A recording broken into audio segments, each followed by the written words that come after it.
Morning, সুপ্ৰভাত, নমস্কাৰ।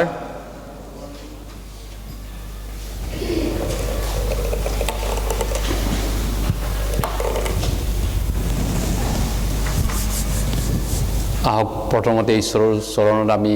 মূৰ দুৱাওঁ, প্ৰাৰ্থনা কৰোঁ। প্ৰথমতে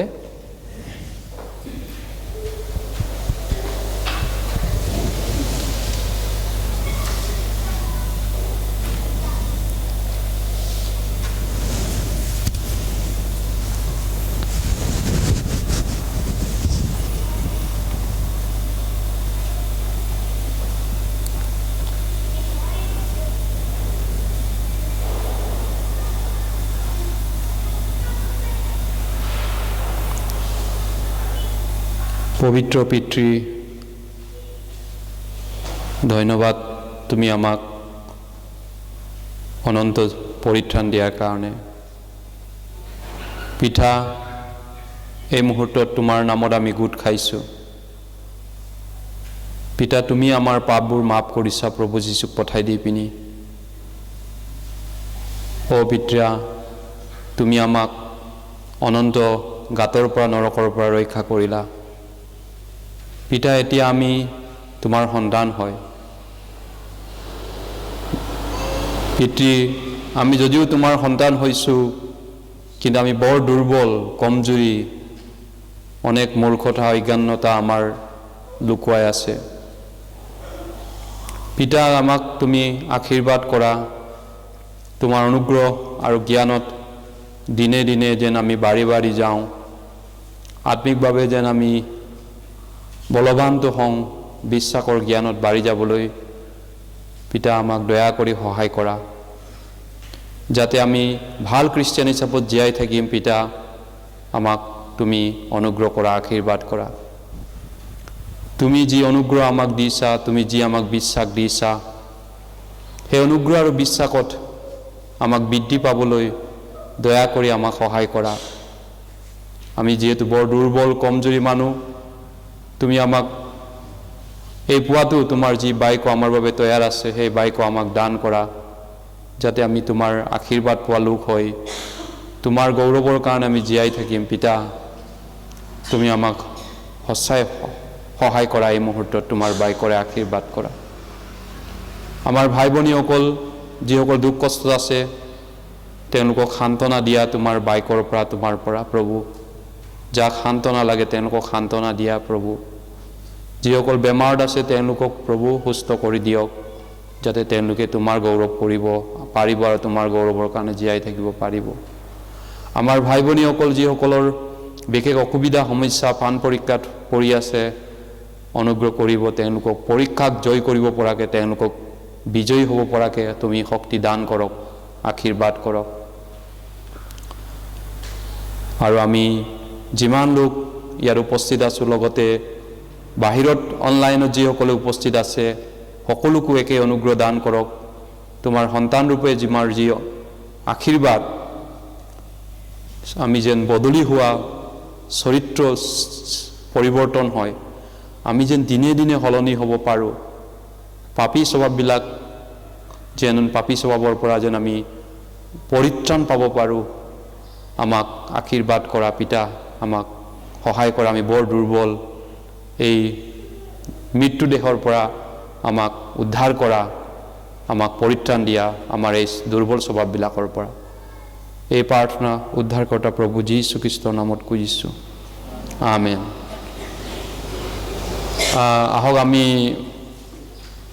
বাইবেল শাস্ত্ৰ মেলিছোঁ। Let us open the স্ক্ৰিপচাৰ। ফিলিপিয়া আচলতে 2:12 পদ। ৰোমিয়া 8 আমি খ্ৰীষ্টমাছৰ মেমৰি ভাৰ্চ হয়। ৰোমিয়া 8 পদৰ পৰা যিটো বাইবেল পদ আছে, আজিও মুখস্থ পদ আছিলে, সেইটো খ্ৰীষ্টমাছৰ এইবাৰ মেমৰি ভাৰ্চ হ'ব। 8 পদৰ পৰা 39 পদলৈ। কিন্তু আজিৰ বিষয়টো ফিলিপিয়া 2:12 পদ। ফিলিপিয়া 2:12 পদ।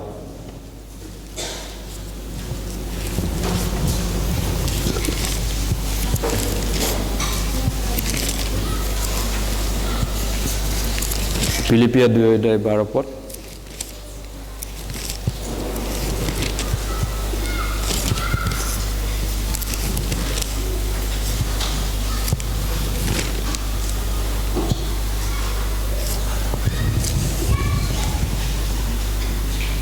ফিলিপিয়া 2:12 পদ Philippians chapter 2 verse 12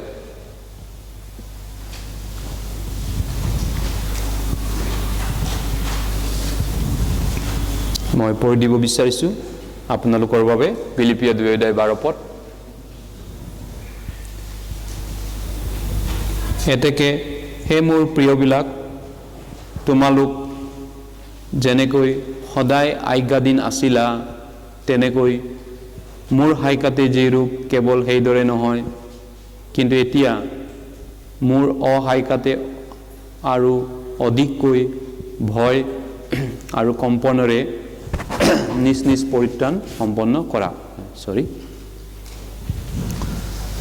এইবাৰ আমাৰ বৰদিন উপলক্ষে যেটো প্ৰগ্ৰাম হ'ব আমি আগৰ দৰে গীত বাদ্য থাকিব আপোনালোকৰ গীত বাদ্য ৰেডি কৰিব গীত বাজনা পৰিয়াল বা ব্যক্তিগত হিচাপত গীত বাদ্য থাকিব আৰু পৰিত্ৰাণৰ হাইক সেলভেশন টেষ্টিমনি থাকিব আৰু আমাৰ মুখস্থ পদ প্ৰতিযোগিতা থাকিব মুখস্থ পদৰ প্ৰতিযোগিতাত প্ৰথম পুৰস্কাৰটো 500 টকা আমি দিম 500 টকাৰ উপহাৰ দিম বা নগদ উপহাৰ দিম আমি পিছত হেতু জনাম কিন্তু প্ৰথম পুৰস্কাৰ 500 টকাৰ হ'ব ৰুমিয়া আতইদাৰ ওপৰত হ'ব বাকি বিলাক যেটো আমাৰ আনুষ্ঠানিক নিয়ম আছে যেনেকা গীত বাদ্য আৰু অৱশ্যে বাইবেল কুইজটো এবাৰ সময় নহব আমি কুইজৰ বদলি মুখস্থ পদত বেছি টাইম দিব বিচাৰিছো যিমান পাৰে সকলোকে অংশীদাৰ হোৱাটো বিচাৰিছো মুখস্থ পদ আপোনালোকক ৰুমিয়া গোটেই আতইদাই এক পদৰ পৰা 39টা পদ আছে জুনে 39টা পদ মুখস্থ কৰিব পাৰিব হিয়ে প্ৰথম হয়তো বিজেতা হ'ব পাৰে এক পদৰ পৰা 39টা পদলৈকে যেনো সকলোৱে চেষ্টা কৰিব লাগিব সময় আছে এতিয়াও তাৰ পিছত গান ৰেডি কৰিব পাৰিব টেষ্টিমনি ৰেডি কৰিব পাৰিব এই ধৰণে দিনবাৰ আমি অহা সপ্তাহ ঘোষণা কৰি আছো ক্ৰিসমাছৰ সময় দিনবাৰ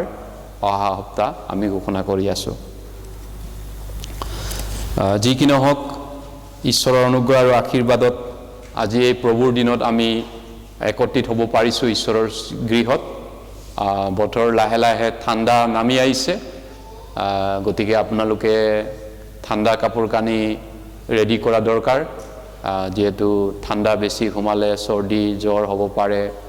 বা বিভিন্ন অসুখ বেমাৰ হ'ব পাৰে এইকাৰণে এনেকুৱাকে ইয়াত বহি থকা সময়তো আপুনি কাপোৰ কানি অলপ হলেও তৈয়াৰ কৰিব লাগিব যাতে আপুনি সুবিধাজনকভাৱে বহিব পাৰে ঈশ্বৰৰ বাইকত মনোযোগ কৰিব পাৰে আজি আমাৰ ঈশ্বৰৰ বাইকৰ বিষয়টো হৈছে বাইবেলত পৰিত্ৰাণ বুলি ক'লে বেলেগ বেলেগ অৰ্থ আছে বেলেগ বেলেগ বিষয় আছে ফিলিপিয়া 2:12 পদত যেটো পৰিত্ৰাণ সম্পন্ন কৰা হৈছে এই 2:12 পদটোৰ বিষয়টো হৈছে salvation from sinful nature পাপী বিলাকৰ আমাৰ পাপী স্বভাৱৰ পৰা পৰিত্ৰাণটো salvation from sinful nature যেটো আমাৰ পাপী স্বভাৱটো আছে পুৰণা স্বভাৱ তাৰ পৰা লাহে লাহে বদলি হোৱা পৰিত্ৰাণৰ বিষয়ে আমি জনাটো দৰকাৰ আৰু বহুতেই আত্মাৰ পৰিত্ৰাণ আৰু পাপী স্বভাৱৰ পৰিত্ৰাণটো ভুলকে বুজি থাকে খেলিমেলি হৈ থাকে তেওঁলোকৰ মাজত বিভ্ৰান্তি হয় যেটো নেকি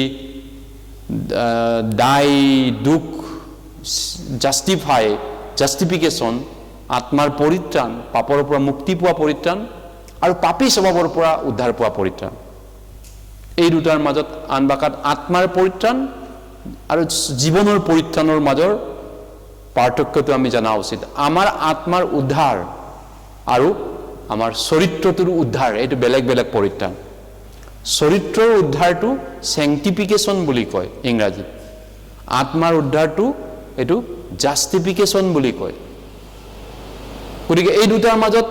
তফাত আছে পাৰ্থক্য আছে আৰু বহুতেই শাস্ত্ৰৰ অৰ্থ নাজানা কাৰণে তেওঁলোকে বিভ্ৰান্তি হয়, বিমূৰত পৰে, আত্মাৰ পৰিত্ৰাণ আৰু স্বভাৱ চৰিত্ৰৰ পৰিত্ৰাণটোৰ তেওঁলোকে বিভ্ৰান্তি হয়, খেলিমেলি হয়। আজি আমি স্পষ্টকৈ বা সহজ ভাষাত ক'বলৈ গ'লে বাঢ়ি যোৱা পৰিত্ৰাণ, সলনি হোৱা পৰিত্ৰাণ, এইটো চেংটিফিকেশ্যন বুলি শব্দটো আছে, সুচীকৃত হোৱা, পবিত্ৰ হৈ যোৱা, সিদ্ধ হৈ যোৱা, বৃদ্ধি পাই যোৱা। এজন ব্যক্তি হিচাপত প্ৰত্যেক মানুহৰে তেওঁৰ জীৱনটো বাঢ়ি যোৱা প্ৰক্ৰিয়া এটা আছে আৰু তেওঁৰ চৰিত্ৰটো বদলি হোৱা, তেওঁৰ ব্যক্তিগত জীৱনটো সলনি হোৱা এটা প্ৰক্ৰিয়া আছে, প্ৰচেছ আছে। এজন মানুহ ঘপককনে তেওঁ জন্ম হৈ মানুহ হৈ নাযায়। জন্ম হোৱাৰ পিছত তেওঁ ব্যক্তিত্ব পৰিৱৰ্তন আৰু তেওঁৰ স্বভাৱ চৰিত্ৰ পৰিৱৰ্তন, তেওঁৰ জীৱনৰ চৰিত্ৰ বনোৱা প্ৰক্ৰিয়াটো এটা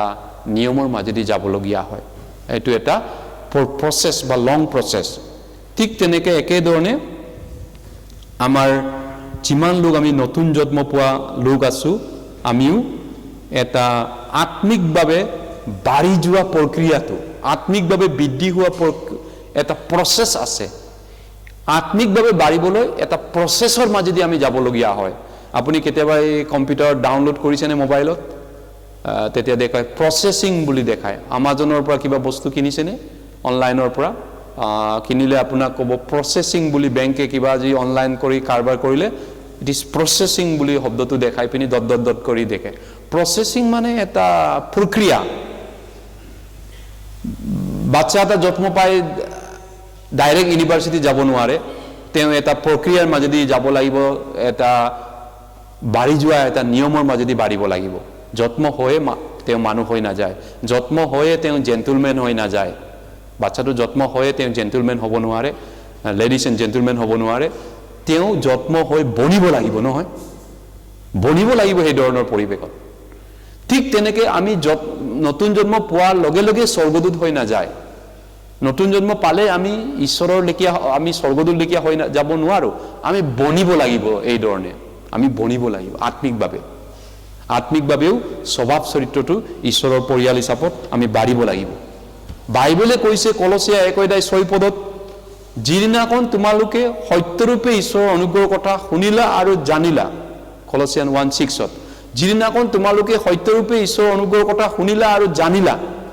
সেইদিনাৰ পৰা উপস্থিত হৈ ফল ধৰি গোটেই জগতত ফল ধৰি ধৰি ধৰি বাঢ়ি বাঢ়ি বাঢ়ি বাঢ়ি আছে। যিদিনাখন তোমালোকে সত্যকৈ ঈশ্বৰৰ প্ৰেমটো জানিলা, শুনিলা আৰু জানিলা, সত্যক জানা দিনটো, সত্যক বুজি পোৱা দিনটো,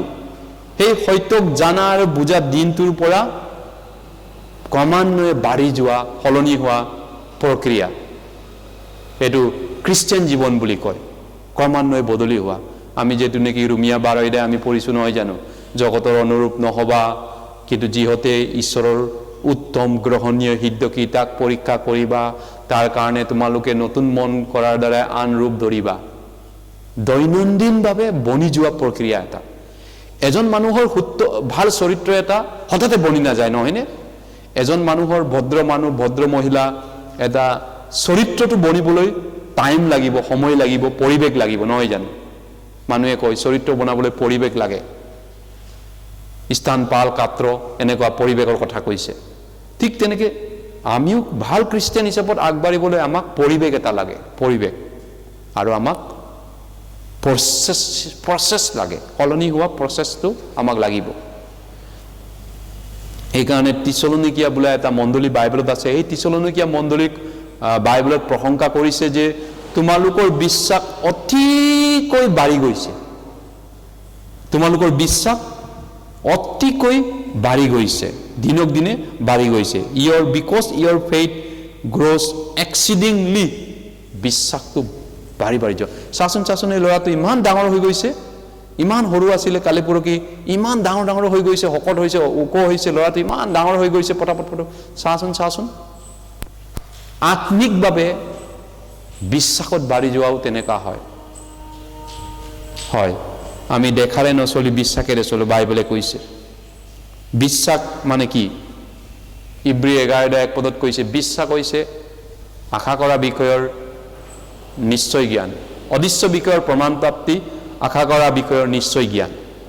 বিশ্বাস হৈছে অদৃশ্য বিষয়ৰ প্ৰমাণ প্ৰাপ্তি আৰু আশা কৰা বিষয়ৰ নিশ্চয় জ্ঞান। বিশ্বাস বাঢ়ি যোৱা, বিশ্বাস বৃদ্ধি হোৱা হঠাতে হৈ নাযায়। হঠাতে ইমিডিয়েট হোৱা বস্তু নহয়। দ্বিতীয় পিতৰ 3 অধ্যায় 17-18 পদত কৈছে, তোমালোকে যেন স্থিৰতাৰ পৰা লৰি যোৱা নহয়, তোমালোকে যেন থিৰ হৈ থাকা আৰু প্ৰভু যীশুখ্ৰীষ্টৰ অনুগ্ৰহ আৰু জ্ঞানত বাঢ়ি যোৱা। প্ৰভু যীশুখ্ৰীষ্টৰ অনুগ্ৰহ আৰু জ্ঞানত বাঢ়ি যোৱা। যীশুৰ বিষয়ে মই শুনিম, তেওঁৰ প্ৰেমৰ কথা মই ক'ম, তেওঁৰ বিষয়ে মই অধিক জানিম, যেটো নেকি more about Jesus নহয় জানো? আৰু অধিক আৰু বাঢ়ি যোৱা আৰু বৃদ্ধি হোৱা, এইটো বিষয়টো আমি এইটো sanctification বুলি ক'ব কওঁ। sanctification মানে শব্দটো কি? যেতিয়া ডিকচনেৰীত আপুনি যদি sanctification শব্দটো চাই, sanctification মানে মন্ত্ৰ মাৰি শ্লোক মাৰি পিনি পবিত্ৰ কৰি দিয়া, এনেকুৱা শব্দটো আছে জাগতিক ডিকচনেৰীত। মন্ত্ৰ কৈ পিনি শ্লোক মাৰি পিনি পবিত্ৰ কৰি পেলোৱা, হুচি কৰি পেলোৱা। যীশুৱে আমাৰ কাৰণে জীৱন দিলে, আমাক বচালে, আমাক পবিত্ৰ কৰিলে নহয় জানো? কিন্তু আমাৰ পাপী স্বভাৱটো বদলি কৰা নাই। আদামৰ পৰা অহা পাপী স্বভাৱটো সলনি হোৱা নাই। সেইটো এতিয়া কেনেকৈ চাপা হ'ব, কেনেকৈ পবিত্ৰ হ'ম আমি? যোহন 17:17 তেওঁ কৈছে, তোমাৰ সত্যতাত তেওঁবিলাকক পবিত্ৰ কৰা, তোমাৰ বাক্যই সত্য। সত্যতাত তেওঁবিলাকক পবিত্ৰ কৰা, সত্যতাত। এতিয়া ডিকচনেৰী মিনিংটো যেতিয়া চাই, sanctification মানে শ্লোক বা মন্ত্ৰ মাৰি পিনি চাপা কৰা, পবিত্ৰ কৰা, হুচি কৰা। সেইকাৰণে সত্যতাত তেওঁবিলাকক পবিত্ৰ কৰা, তোমাৰ বাক্যই সত্য। Sanctify them by your truth, and your word is truth. খ্ৰীষ্টিয়ানক কেনেকৈ চাপা কৰে ঈশ্বৰে? খ্ৰীষ্টিয়ানক কেনেকৈ গা ধুৱে, কেনেকৈ চাপা কৰে? ফিলিপিয়া 2:12 পদত আমি কৈছিলোঁ, মই আৰু এবাৰ পঢ়ি দিছোঁ, ফিলিপিয়া 2:12 পদটো। এতেকে সেই মোৰ প্ৰিয় মানে ঈশ্বৰৰ সন্তানবিলাকক, মৰমৰ সন্তানক কৈছে, তোমালোক যেনেকৈ সদায় আজ্ঞাধীন আছিলা, তেনেকৈ মোৰ সাইকাতে যি ৰূপ কেৱল সেইদৰে নহয়, কিন্তু এতিয়া মোৰ অসাইকাতে অধিককৈ ভয় আৰু কম্পনেৰে নিজ নিজ পৰিত্ৰাণ সম্পন্ন কৰা। সদায় আজ্ঞাধীন আছিলা তোমালোকে। আজ্ঞাধীন মানে বাধ্য সন্তান, বাধ্য সন্তান। তোমালোক সদায় বাধ্য আছিলা। গতিকে বাধ্য সন্তান কাৰণে এতিয়া ভয় আৰু কম্পনেৰে নিজ নিজ পৰিত্ৰাণটো সম্পন্ন কৰা। বাধ্য সন্তান তোমালোকে ভয় আৰু কম্পনেৰে নিজ নিজ পৰিত্ৰাণ সম্পন্ন কৰা। Fear and trembling. Walk out your salvation with fear and trembling. ভয় আৰু কঁপি পিনি তোমালোকৰ পাপী স্বভাৱবিলাক বদলি কৰা, সলনি কৰা।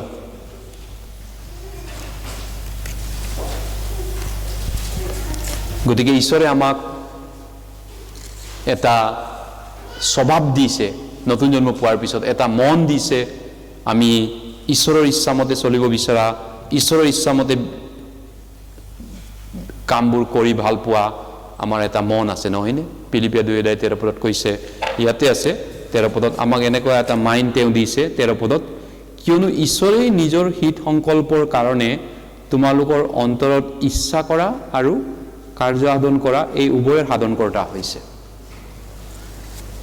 নতুন জন্ম পোৱাবিলাকৰ অন্তৰকণ, হৃদয় এনেকুৱা হয়। আমি ঈশ্বৰক সন্তুষ্ট কৰা, ঈশ্বৰক বিচৰা, ঈশ্বৰৰ কাৰণে ঈশ্বৰৰ ইচ্ছামতে চলিব বিচৰা আমাৰ হেঁপাহ, আমাৰ মন ঈশ্বৰে আমাক দিছে আচলতে। কিন্তু মানুহ কেনেকৈ জন্ম হৈছে? মানুহ জন্মৰ পৰা আমি কি ৰূপে জন্ম পাইছোঁ? জিৰিমিয়া 17:9 পদত কৈছে, মন সকলোতকৈ কপটময়, তাৰো সুস্থ কৰিব নোৱাৰে। মন সকলোতকৈ কপটময়, তাক কোনে বুজিব পাৰে? তাৰো সুস্থ কৰিব নোৱাৰে, তাক কোনে বুজিব পাৰে? The heart is deceitful above all things, who can know it? মন সকলোতকৈ কপটময়, তাৰ ৰোগ সুস্থ কৰিব নোৱাৰি। আচলতে জন্মৰ পৰা মানুহৰ মনটো লেতেৰা মন, বেয়া মন, কপটীয়া মন, বেমাৰী মন। আৰু এই কপটীয়া লেতেৰা মন কেনেকৈ ভাল মন হ'ব এক কণ্টেকতে? যিটো মন জন্মৰ পৰাই বেয়া আছে, যিটো মন মাকৰ গৰ্ভৰ পৰাই বিপদগামী আছে, বিপদে যোৱা, গীতমালা 58:3 পদত কৈছে, দুষ্টবোৰ গৰ্ভৰে পৰা বিপদগামী। গৰ্ভৰ পৰা বিপদগামী মন আৰু জন্ম মাত্ৰে মিছা কথা কৈ অবাতে যায়। দুষ্টবোৰ মানুহ, মনটো দুষ্ট, মানুহৰ মনটো গৰ্ভৰ পৰাই বিপদগামী, ঈশ্বৰৰ বিৰোধী, ঈশ্বৰৰ বিৰুদ্ধে তেৰাকে যায় মানুহৰ মনটো। আৰু গীতমালা 51:5 পদত কৈছে, চোৱা অধৰ্মতে মোৰ জন্ম হ'ল, মোৰ মাতৃয়ে মোক পাপতে গৰ্ভধাৰণ কৰিলে। আমি জন্মৰ পৰাই বেয়া মানুহ, মনটো বেয়া। আমি পৰিত্ৰাণ পালো, উদ্ধাৰ পালো বুলি কেনেকৈ পটকনে ভাল মন হ'ম? এইটো সম্ভৱ নেকি পটকনে হৈ যোৱাটো, ইমিডিয়েটলি হৈ যোৱাটো? না, এইটো এটা প্ৰচেছ লাগিব, টাইম লাগিব, সময় লাগিব, স্থান কাল পাত্ৰ। প্ৰচেছিঙৰ মাজেদিহে মনটো চেঞ্জ হ'ব পাৰে। দিনে দিনে, লাহে লাহে, লাহে লাহে, অলপ অলপকৈ বদলি হয়।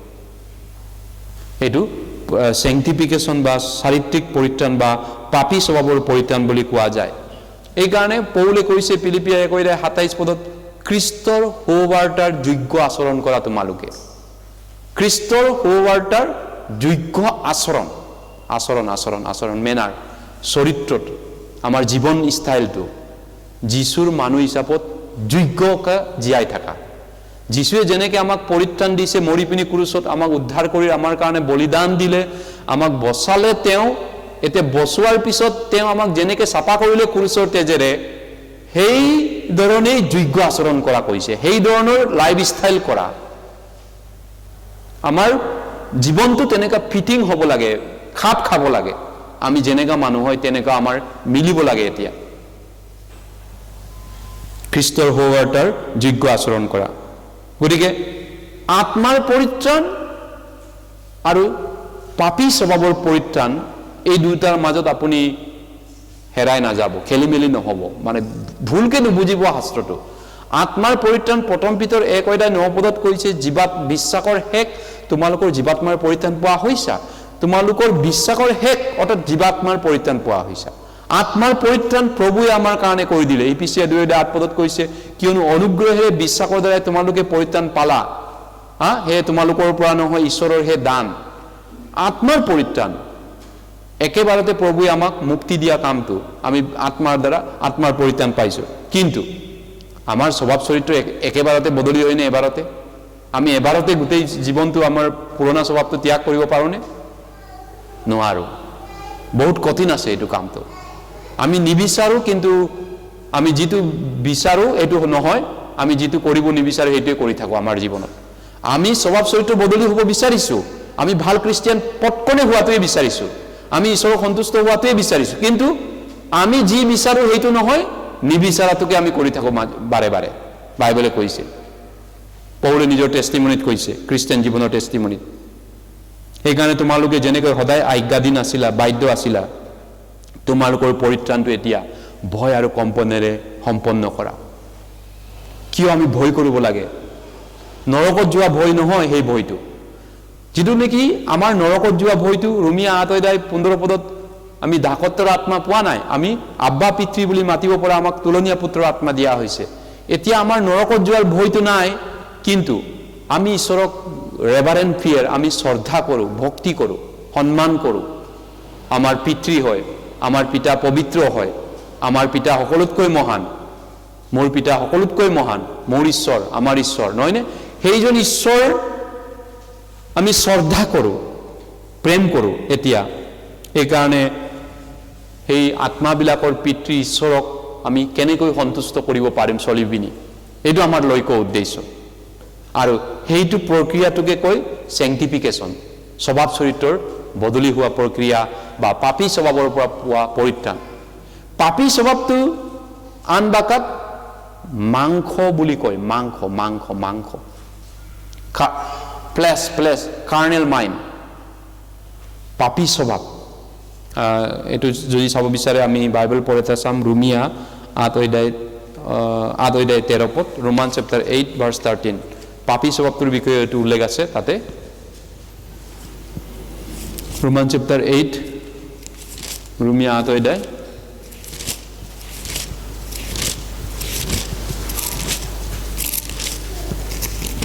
ৰোমিয়া 8 অধ্যায় 13 পদ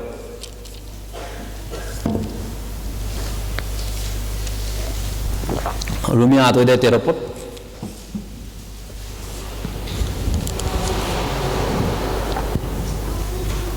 মই পঢ়ি দিছোঁ ৰোমান চেপ্টাৰ 8 ভাৰ্ছ 13 কাৰণ তোমালোকে যদি মাংসৰ বশত জীৱন যাপন কৰা তেন্তে তোমালোকে যেনে হ'লেও মৰিবা কিন্তু আত্মাৰ দ্বাৰাই যদি শৰীৰৰ কৰ্মবোৰ বধ কৰা তেন্তে জীবা ইয়াতে মাংসৰ বশত জীৱন যাপন কৰিলে তোমালোকে যেনে হ'লেও মৰিবা মাংসৰ বশত এটুকে কই সিম্পল নেচাৰ বেলেগ এটা বাইবেল ভাৰ্চনত কৈছে পাপী স্বভাৱ বুলি ইয়াৰ মিনিংটো কাৰণ প্ৰথম পিতৰ 2:11 পদত কৈছে জীৱাত্মাৰ বিৰুদ্ধে যুদ্ধ কৰা মাংসিক অভিলাষৰ পৰা নিজকে পৃথকে ৰাখা abstain from the fleshly lust which is war against the spiritual desire আত্মিক যেটো ইচ্ছা আত্মিক যেটো মন ঈশ্বৰক সন্তুষ্ট কৰা ঈশ্বৰৰ ইচ্ছামতে চলা যেটো মন আছে আমাৰ সেই মনটোৰ বিৰুদ্ধে যেটো শক্তিয়ে যুদ্ধ কৰে সেই যুদ্ধ কৰা শক্তিটোক পাপী স্বভাৱ বুলি কয়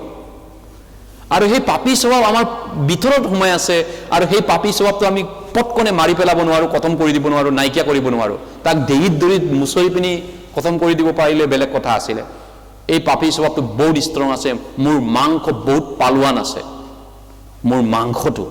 বহুত ষ্ট্ৰং আছে বহুত পাৱাৰ আছে পৌলে কৈছে এই মৃত্যু দেহৰ পৰা মোক কোনে ৰক্ষা কৰিব পাৰিব পৌলে ৰোমিয়া 8:24 পদত কৈছে এই হাই মই কেনে দুৰ্ভগীয়া মানুহ এই পাপী স্বভাৱৰ পৰা মোক কোনে ৰক্ষা কৰিব পাৰিব মাংস মতে চলিলে যেনে হ'লেও মৰিবা মাংস মানে কি মাংস অৰ্থটো আপুনি কেনেকৈ বুজিছে মাংস শৰীৰৰ ইচ্ছা শৰীৰৰ লালচবিলাক কামনা বাসনা ইন্দ্ৰিয় সুখ ইন্দ্ৰিয় লোভ লালচ ইন্দ্ৰিয় নিজৰ ইন্দ্ৰিয় শক্তিক পূৰণ কৰিব বিচৰা ইন্দ্ৰিয় সুখ বিচৰা স্বভাৱটো ইন্দ্ৰিয় সুখ বুলি ক'লে বুজি পাইছেনে প্ৰথম তিমথিয়ত কৈছে 5:6 পদত যিজনে ইন্দ্ৰিয় সুখত মগ্ন থাকে ইন্দ্ৰিয় সুখত ইন্দ্ৰিয় কাম ক্ৰোধ লোভ মোহ ৰিপু নিজৰ দমন কৰিব নোৱাৰা নহয়নে আৰু যোনে কাম ক্ৰোধ লোভ মোহ ৰিপু দমন কৰিব নোৱাৰে সেইজন খ্ৰীষ্টিয়ান জীয়াই থাকোতে মৰা খ্ৰীষ্টিয়ান বাইবেলে কৈছে নিজৰ কাম ক্ৰোধ লোভ মোহ দমন কৰিব নোৱাৰি মাংসৰ ইচ্ছামতে গৌৰি পুৰা দৌৰি পুৰা লৰি পুৰা নিজৰ স্বভাৱ চৰিত্ৰ কন্ট্ৰোল কৰিব নোৱাৰা সেই খ্ৰীষ্টিয়ানজন জীয়াই থাকিলেও সি মৰা খ্ৰীষ্টিয়ান বুলি বাইবেলে কৈছে মৃত্যু মানতে এইকাৰণে আমাৰ পাঁচ ৰিপু ইন্দ্ৰিয় পাঁচ ৰিপু বুলি যেটো কয় কাম ক্ৰোধ লোভ মোহ নহয়নে এই যেটো স্বভাৱটো আমি আত্মাৰ পৰিত্ৰাণহে পাইছো আমাৰ কাম ক্ৰোধ লোভ মোহ পৰিত্ৰাণ পোৱা নাই নহয় আমি স্বভাৱ চৰিত্ৰৰ পৰা আমি উদ্ধাৰ পোৱা নাইতো আমি আত্মাটোৰ পৰিত্ৰাণ আত্মাটো নৰকত যোৱা শাস্তিৰ পৰা ৰক্ষা পাইছো প্ৰভুৱে আমাক শাস্তিটো লৈ পিনে আমাক ৰক্ষা কৰিলে ক্ৰুচৰ ওপৰত কিন্তু কাম ক্ৰোধ লোভ মোহ এতিয়াওতো আছে আমাৰ অবিলাসবিলাকতো এতিয়াও আছে ইয়াৰ পৰা পৰিত্ৰাণ কেনেকৈ পাম আৰু এই কাম ক্ৰোধ লোভ মোহটো ব্যৱহাৰ কৰি শয়তানে মানুহক পাপ কৰাই থাকে কাম ক্ৰোধ লোভ মোহ ৰিপুবিলাক ব্যৱহাৰ কৰি শয়তানে বিভিন্ন পাপ মানুহক কৰাই থাকে যৌন বেবিচাৰ হওক জাগতিক বস্তুৰ প্ৰতি লালচ হওক, মান সন্মানৰ প্ৰতি লালচ হওক, জাগতিক দুইদিনীয়া টেম্পৰাৰী জাগতিক বস্তুৰ প্ৰতি লালচ, লোভ হওক, অবিলাস হওক, কন্টেক তৃপ্তি দিয়া কন্টেকীয়া বস্তুৰ প্ৰতি লালচ হওক, এইবিলাকৰ যোগেদি শয়তানে উচতাই থাকে মানুহক। এই ধৰণে শয়তানে উচতাই থাকে এই অবিলাসবিলাক দি পিনি। এনে স্থলত ইয়াৰ পৰা আমি চৰিত্ৰৰ পৰিত্ৰাণ কেনেকৈ পাম, ইয়াৰ পৰা কেনেকৈ ৰক্ষা পাম? ইন্দ্ৰিয় সুখত মগ্ন থকা প্ৰথম তিমথিয় 6 অধ্যায় আমি চাওঁ, 5 অধ্যায় আচলতে এই মাংসৰ কথাটো কওঁতে আমি চাইছোঁ মাংসৰ কথাটো।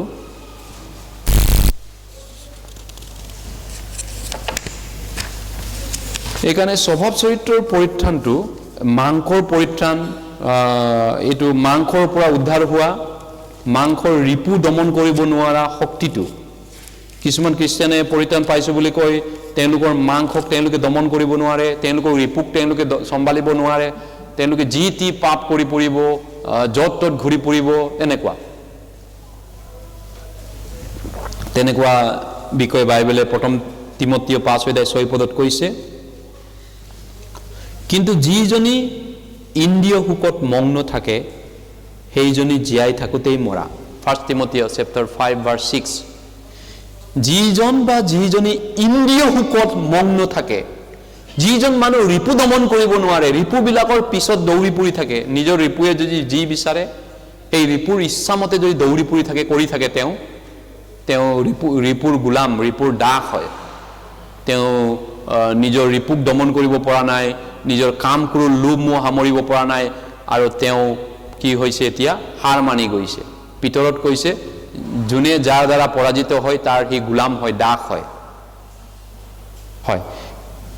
এইকাৰণে ইন্দ্ৰিয় সুখ, এই ইন্দ্ৰিয় সুখটো কেনেকুৱা বিষয়? এই জগতৰ তাৎক্ষণিক সুখ, কন্টেকীয়া আৰাম, কন্টেকীয়া তৃপ্তি বা কন্টেকীয়া সুখ বুক, জগতৰ মায়ামোহ, মায়া জাল, এই বস্তুবিলাকক কন্ট্ৰোল কৰিব লাগিব। আমি নাইকিয়া কৰিব পৰা শক্তি নাই,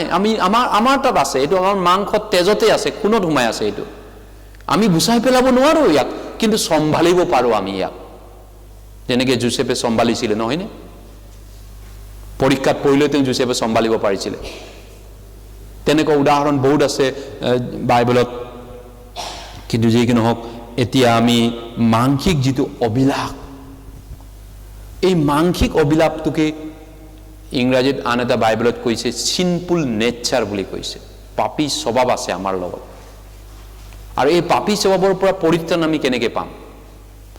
আমাৰ ভিতৰত যুদ্ধ চলি আছে। প্ৰথম পিতৰ 2 অধ্যায় 11 পদত কৈছে জীৱাত্মাৰ বিৰুদ্ধে চলি থকা যুদ্ধখন কোনে চলাই আছে? আমাৰ ভিতৰত থকা মাংসিক অবিলাসবিলাকে যুদ্ধখন চলাই আছে। কোনে যুদ্ধখন চলাই আছে? আমাৰ ভিতৰত থকা মাংসিক অবিলাসবিলাকে। মাংসিক অবিলাস মানে কি? প্ৰথম যোখন 2 অধ্যায় 15 পদত 16 পদত কৈছে জগতত যি আছে, মাংসৰ অবিলাস, চকুৰ অবিলাস, জীৱনকালৰ গৰ্ব, এইবিলাক মাংসৰ অবিলাস, চকুৰ অবিলাস, জীৱনকালৰ গৰ্ব, সন্মান, মাংসৰ অবিলাস, চকুৰ অবিলাস, জীৱনকালৰ গৰ্ব, মান সন্মান, জগতৰ কাম ক্ৰোধ লোভ মোহ মায়া মোহ, এইবিলাকক চম্ভালি পিনি এটা আত্মিকভাৱে মেচিয়ৰ খ্ৰীষ্টিয়ান, এটা পৰিপক্ক খ্ৰীষ্টিয়ান,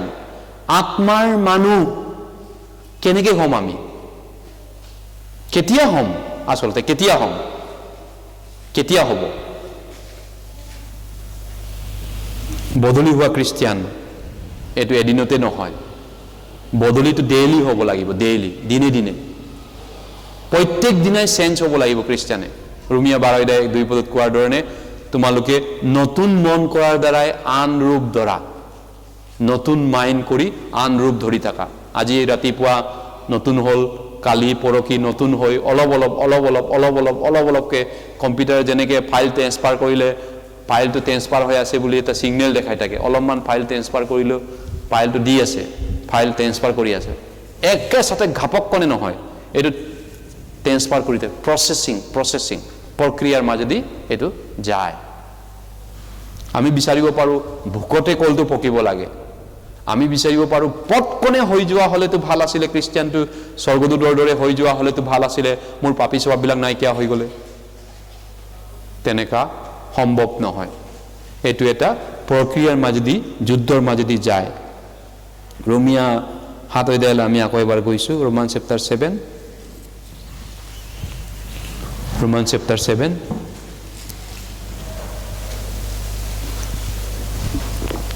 ৰোমিয়া 7 অধ্যায়, ৰোমিয়া 7 অধ্যায় 21 পদৰ পৰা 24 পদলৈ, 21 পদৰ পৰা 24 পদলৈ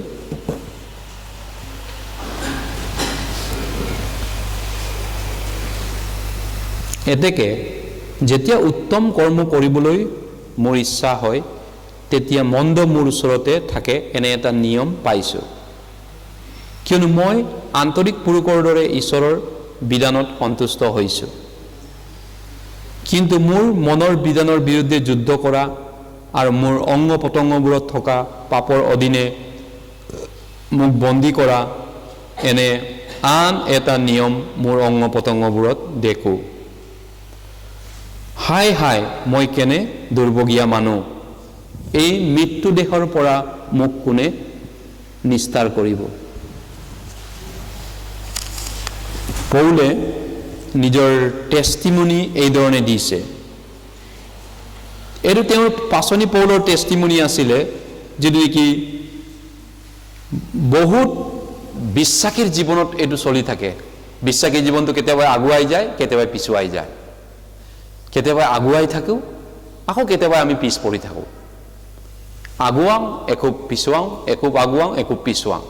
এইটো যুদ্ধ নহয় জানো খ্ৰীষ্টান জীৱন, আত্মিক জীৱনৰ পৰা? আমি কেতিয়াবা আগবাঢ়ি যোৱা যেন লাগে, আকৌ কেতিয়াবা আকৌ পিছুৱাই যোৱা যেন লাগে। আগ পিছ আগ পিছ আগ পিছ চলিয়ে থাকে। আগ পিছ এইটো এটা আমাৰ আন্তৰিকভাৱে চলি থকা এটা প্ৰক্ৰিয়া, যিটো কি দুইটা চৰিত্ৰৰ মাজত চলি থাকে, দুইটা নেচাৰৰ মাজত চলি থকা যুদ্ধ। এটা নেচাৰ মোক নতুন সৃষ্টি, নতুন যীশুৰ মন দিছে, আৰু সেইটোৱে যীশুৰ ইচ্ছা, প্ৰভুৰ ইচ্ছা মতে চলিব বিচাৰে, ঈশ্বৰৰ বাক্য মতে চলিব বিচাৰে। কিন্তু আন এটা মন আছে, যিটো নেকি মোৰ মাংসৰ সুবিধাটো মই চাব বিচাৰোঁ, মোৰ অভিলাষটো, মোৰ কামনা বাসনা, ৰিপু,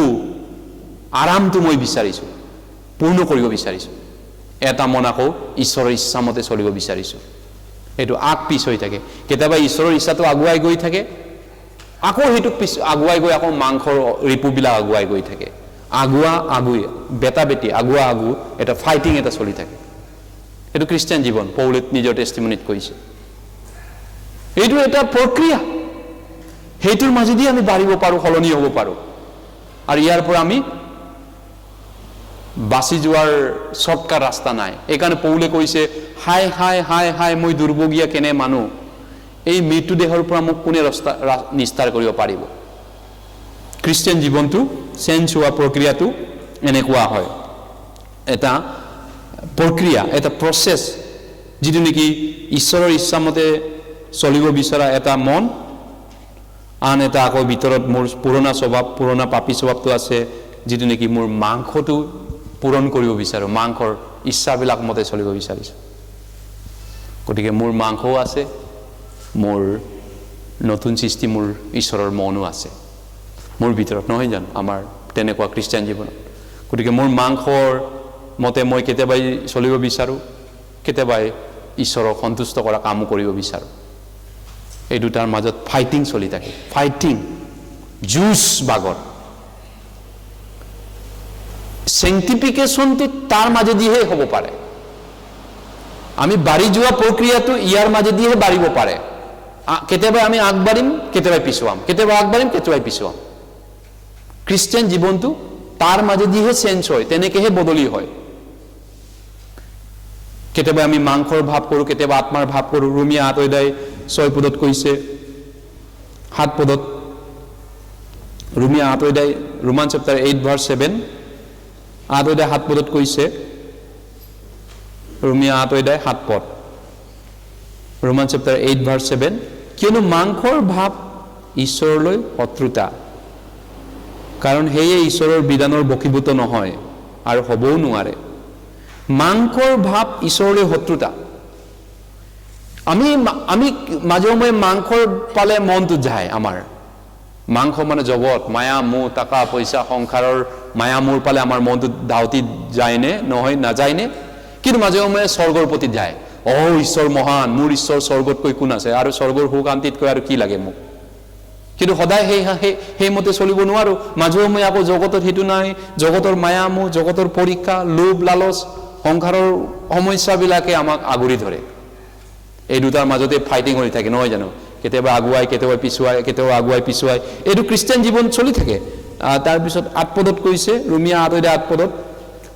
আৰু যিবিলাকে মাংসৰ বশত আছে সেইবিলাকে ঈশ্বৰক সন্তুষ্ট কৰিব নোৱাৰে। মাংসৰ বশত চলা, মাংসৰ বশত চলা খ্ৰীষ্টিয়ান কোনবিলাক? যিবিলাক নিজৰ ৰিপুটো দমন কৰিব নোৱাৰে। নিজৰ ৰিপু, কাম ক্ৰোধ লোভ মোহ ইচ্ছাত চলি গৈ থাকে, নিজৰ কামনা বাসনাৰ পিছে পিছে দৌৰি ফুৰি থাকে, কণ্ট্ৰল কৰিব নোৱাৰে, দমন কৰিব নোৱাৰে। যিজন ইন্দ্ৰিয় সুখত মগ্ন থাকে সি জীয়াই থাকোঁতেই মৰা মানুহ। এইকাৰণে কোনোবা যদি নতুন জন্ম পাইছে বুলি ভাবিছে, তেওঁ যদি বদলি হোৱা নাই, নিজৰ জীৱনটো পৰীক্ষা কৰক, বাইবেলে কৈছে। 2 Corinthians 13:5 কৈছে, তোমালোকে নিজক পৰীক্ষা কৰা, নিজক প্ৰমাণ কৰি চোৱা। Examine yourself, test yourself whether you are in faith or not. তোমালোকৰ পৰিত্ৰাণটো পৰীক্ষা কৰা, তোমালোকৰ বিশ্বাসটো পৰীক্ষা কৰা। হয়তো সেই বিশ্বাস মৰা বিশ্বাস হ'ব পাৰে, কাৰণ বাইবেলত বহুত নকলি বিশ্বাসৰ কথাও কৈছে, মিছা বিশ্বাসৰ কথা কৈছে, মানে নামদাৰী বিশ্বাসৰ কথা কৈছে। বিশ্বাস কিন্তু ৰং ফেইথ, ভুল বিশ্বাসৰ কথা বাইবেলে কৈছে।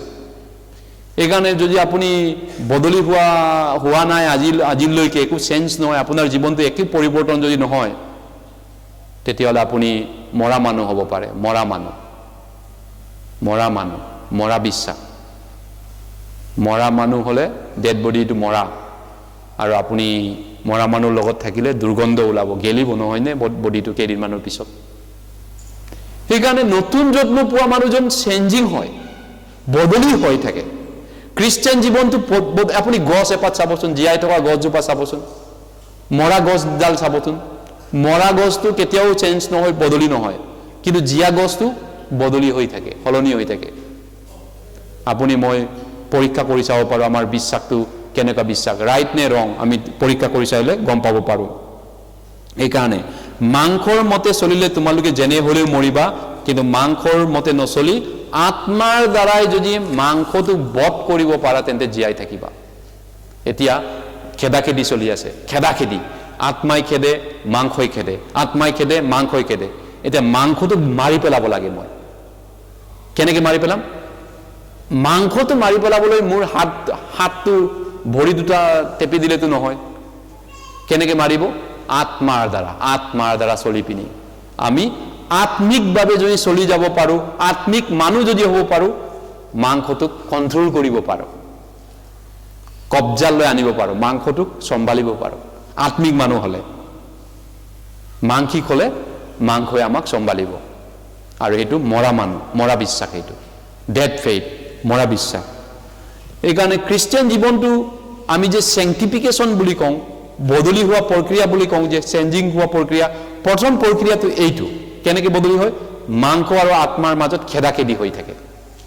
সেইকাৰণে মাংসক যদি জয়ী কৰি আমি যদি আত্মিকভাৱে চলিব বিচাৰোঁ, তেতিয়াহ'লে আমাৰ আত্মিকভাৱে আমি চলিব লাগিব, আত্মিকভাৱে আত্মাৰে পৰিপূৰ্ণ মানুহ হ'ব লাগিব। তেতিয়া মাংসটো দাবি যাব, মাংসটো তললৈ যাব। কিন্তু যদি আত্মিক মানুহ যদি নহওঁ, আমি মাংসিক হ'ম। কাম ক্ৰোধ লোভ মোহ ৰিপুৱে আমাক চলাব।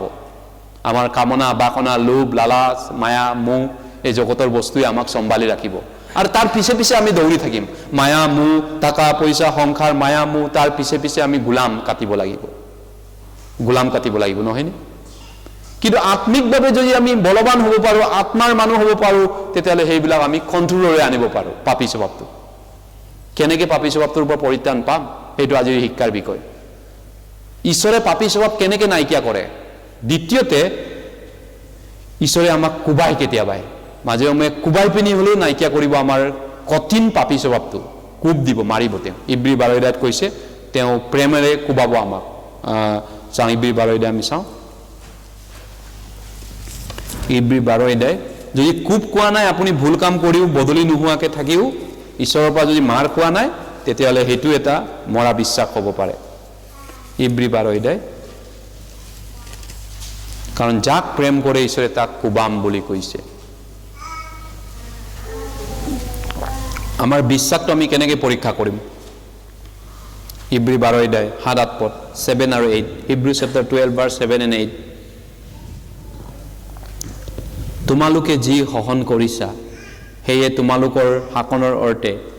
ঈশ্বৰে পুত্ৰবিলাকৰ প্ৰতি যেনেকৈ তেনেকৈ তোমালোকৰ প্ৰতি ব্যৱহাৰ কৰিছে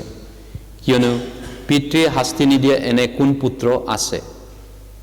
কিন্তু সকলো যি শাসনৰ ভাগী হ'ল তোমালোক যদি তাৰ ভাগী নোহোৱা তেন্তে তোমালোক যাৰছে পুত্ৰ নোহোৱা আমাৰ বিশ্বাস ৰাইট নে ৰং আমি কেনেকৈ গম পাম আমি স্বৰ্গত যোৱা বিশ্বাসটো আমাৰ বিশ্বাসটো বিবিলিকেল হয় নে নহয় কাৰেক্ট হয় নে নহয় আমি কেনেকৈ গম পাম বাইবেলে কৈছে ঈশ্বৰে আমাক সেংটিফিকেশন কৰিবলৈ হলে যদি আমাৰ বিশ্বাস শুদ্ধ আছে আমি যদি সঁচাই নতুন জন্ম পোৱা খ্ৰীষ্টিয়ান হয় তেতিয়াহ'লে আমাক সাপা কৰিবৰ কাৰণে ঈশ্বৰে পিতন দিব আমাক পাপটোৰ পৰা আমাক ধুবৰ কাৰণে পাপ যদি নেৰে ঈশ্বৰে আমাক পিতন দিব বহুত পিতন দি থাকিব পাপ এৰিলো পাপ পাপ বন্ধ কৰ পাপ এৰি দে যদি আমি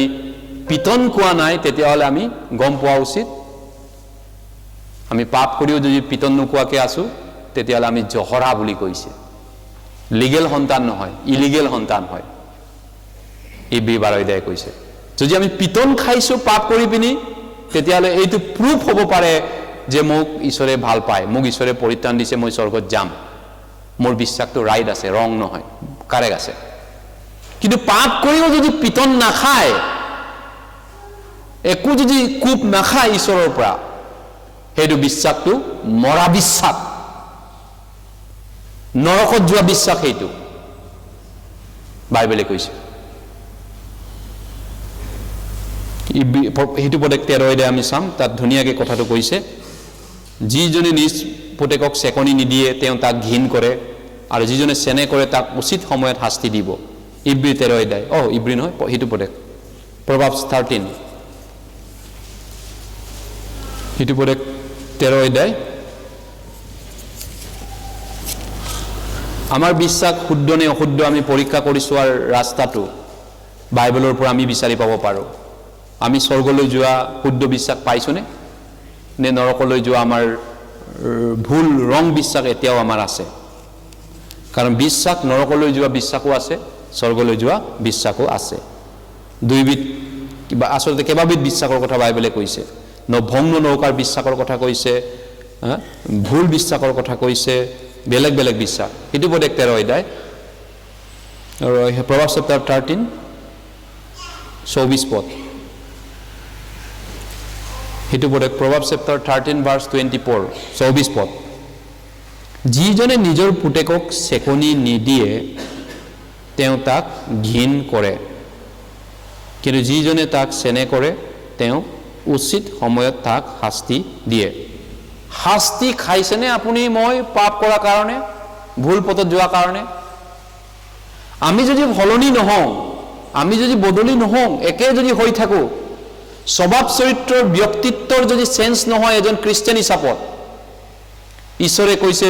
শাস্তি দিব আমাক আমি শাস্তি পাম ঈশ্বৰৰ পৰা শাস্তি কোপ জ্বালা আমাক ঈশ্বৰে পঠাব কাৰণ আমাক প্ৰেম কৰে তেওঁ সেইটো প্ৰমাণ আমাৰ বিশ্বাসটো ৰাইট আছে আমাৰ বিশ্বাস কাৰেক্ট আছে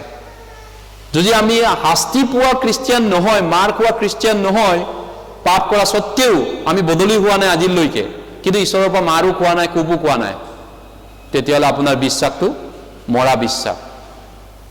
এই বিশ্বাসটো নৰকত যোৱা বিশ্বাস বাইবেলে কৈছে এনে স্থলত আমাক ঈশ্বৰে কি প্ৰক্ৰিয়াৰে চাপা কৰে এটা প্ৰক্ৰিয়া হৈছে আমাক মাৰ্ক দি পিনি হ'লেও চাপা কৰিব আমাক শাস্তি দি পিনি হ'লেও বদলি কৰিব যদি আমি বদলি হ'ব নিবিচাৰোঁ আমাক চেঞ্জ কৰিব সেইটো উপদেশ 20 অধ্যায় Proverbs chapter 20 নহলে আমাক বদলি কৰাৰ ৰাস্তাটো কি আছে সেইটো উপদেশ 20 অধ্যায় Proverbs chapter 20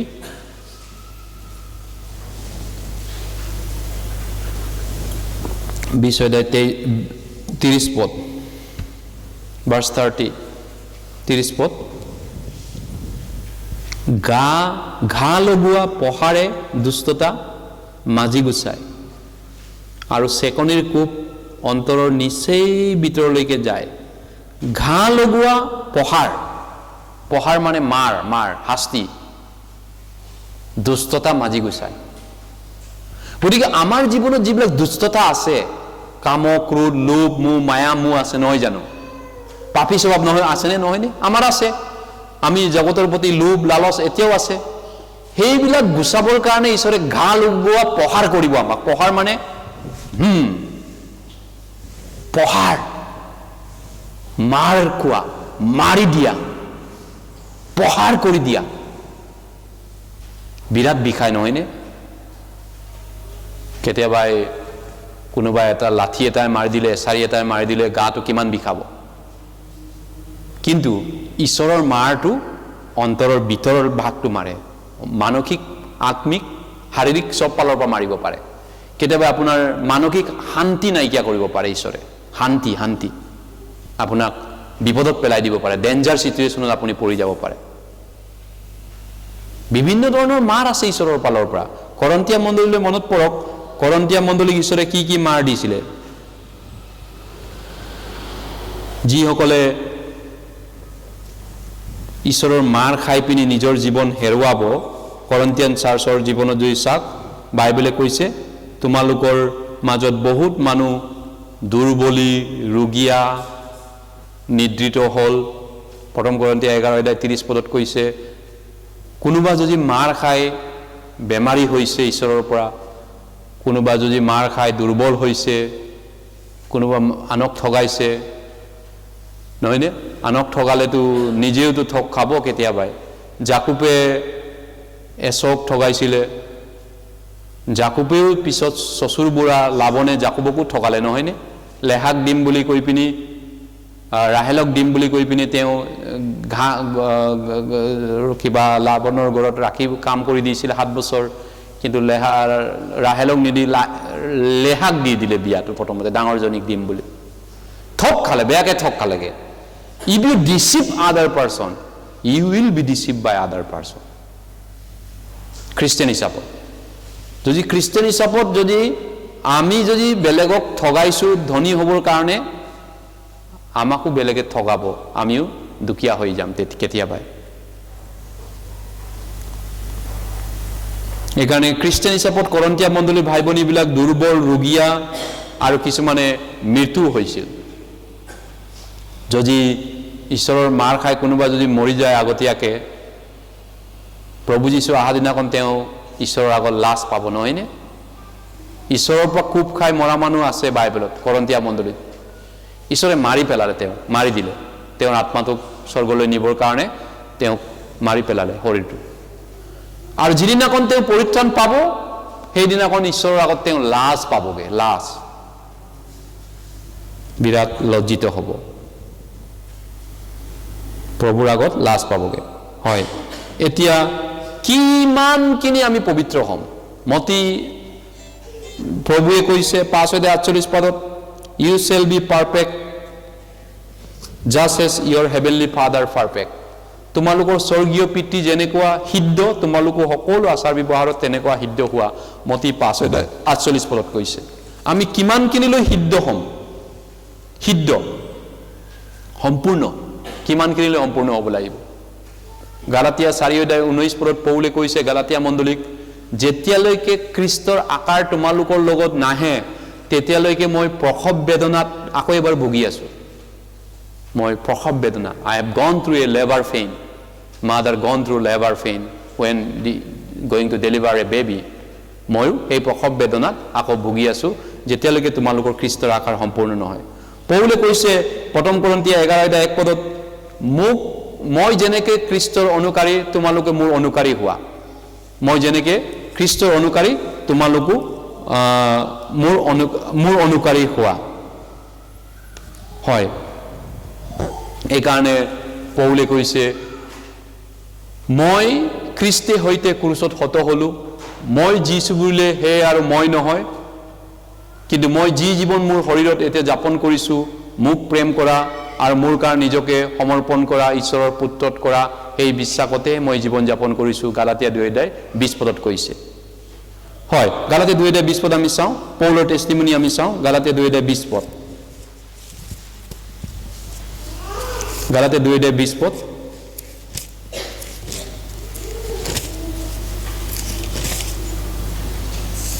Galatians chapter 2 verse 20 2:20 পদ আমি একেলগে পঢ়িছো মুখস্থ পদ আসলতে এটো গালাতিয়া 2:20 পদ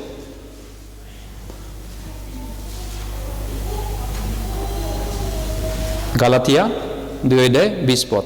এটো এপিসিয়া ন পাউন্টে পাবো গালাতিয়া করন্তিয়া দ্বিতীয় করন্তিয়া শেষ হয় গালাতিয়া আমি একেলগে পঢ়ো মই খ্ৰীষ্টে হৈতে ক্ৰুচত হত হলো মই যীশু বুলিলে হে আৰু মই নহয় খ্ৰীষ্টেহে মোক জীছে কিন্তু যি জীৱন এতিয়া মোৰ শৰীৰত আছে মোক প্ৰেম কৰা আৰু মোৰ কাৰণে নিজকে সমৰ্পণ কৰা ঈশ্বৰৰ পুত্ৰত কৰা বিশ্বাসতে সেই জীৱন যাপন কৰিছো গতিকে পৌলৰ নিজৰ টেষ্টিমনিত কৈছে যে এতিয়া মোৰ জীৱনটো কোনে চলাই আছে কোনে ৰুল কৰি আছে মই নহয় মোৰ জীৱনৰ চালিকা মোৰ জীৱনৰ চলাউতা মই এতিয়া নহয় কৈছে নিজৰ টেষ্টিমনি এটো প্ৰভু হয় মোৰ জীৱনৰ মালিকটো মোৰ জীৱনৰ মালিক ইট ইজ দ্য লৰ্ড নাও লৰ্ড মই নহয় who rule my life it is not myself it is the Lord himself is the Lord of my life এখানে মই প্ৰভু বুলি কওঁ নহয়নে নহলে প্ৰভু বুলি কোৱাৰ অধিকাৰ আসলতে নাই আসলতে মালিককে প্ৰভু বুলি কয় যদি আপুনি যীশু প্ৰভু বুলি কয় তেতিয়ালে আপোনাৰ জীৱনৰ মালিক তেওঁ হ'ব স্বীকাৰ কৰিছে আপুনি আপোনাৰ জীৱনৰ মালিক তেওঁ হয় মই নহয় মালিক আপুনি হয়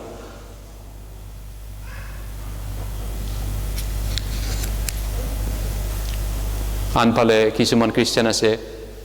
প্ৰভু বুলি মাতে কিন্তু তেওঁলোকৰ জীৱন মালিক তেওঁলোকে নিজেই হয় তেওঁলোকৰ জীৱনৰ মালিক তেওঁলোক নিজেই হয় এইকাৰণে লুক 6:8 কৈছে মই যি কৈছো তাক নকৰি পিনি মোক প্ৰভু বুলি কিয় দিগদাৰ কৰি থাকা মোক কিয় মাতি থাকা প্ৰভু বুলি মই যি কৈছো সেইটো কৰা হয় আমি চাৰিত্ৰিক পৰিত্ৰাণ স্বভাৱ চৰিত্ৰৰ পৰিত্ৰাণ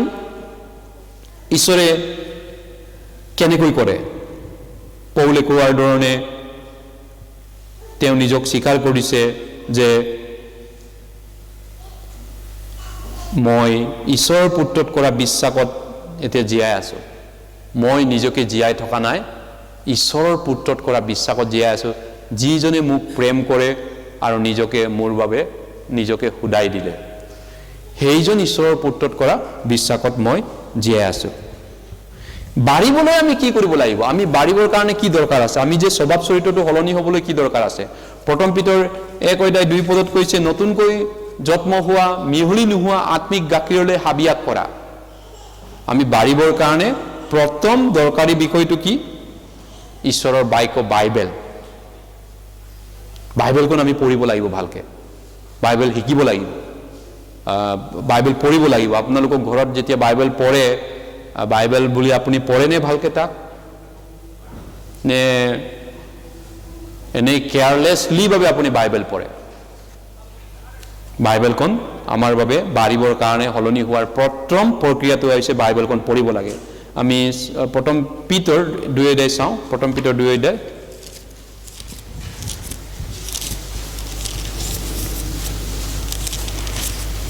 2 পদ 2 আৰু 3 পদ প্ৰথম পিতৰ 2:2 2 আৰু 3 পদ